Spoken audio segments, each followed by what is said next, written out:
ప్రభువా ప్రభువా అని పిలిచి ప్రతివాడు పరలోకానికి వెళ్ళడు, కానీ తండ్రి చిత్తము చేయువాడు మాత్రమే పరలోకానికి వెళ్తాడు. తండ్రి చిత్తం ఎవరు చేస్తారు అంటే, ప్రార్థించేవారు తండ్రి చిత్తాన్ని చేస్తారు.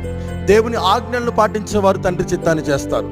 దేవుని సన్నిధిలో నమ్మకంగా ఉండేవారు తండ్రి చిత్తాన్ని చేస్తారు. ప్రార్థించిన ప్రతి ఒక్కటి అడిగి పొందుకున్నామని విశ్వసించిన వారు తండ్రి చిత్తాన్ని చేసిన వారు అవుతారు. హల్లెలూయా. ప్రభువా ప్రభువా అని పిలిచిన ప్రతివాడు పరలోకానికి వెళ్తాడు అంటే, పాపాత్ములకు పరలోకం లేదు.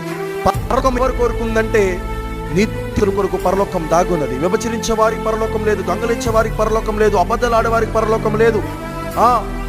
ఇంకా ఈ లోకంలో ఉన్న అనేకమైన పాపంలో మునిగిపోయి, తాగుడుకు బానిసైపోయి, గంజాయికి, సిగరెట్లకు, బీడీలకు, అలాగే ఈ లోకంలో ఉన్న వ్యర్థ ఆచారాలు ఆచరించే వారికి పరలోకం లేదు. పరలోకం శ్రేష్టమైనది. పరలోకంలో పాపులు నిలవబడలేరు.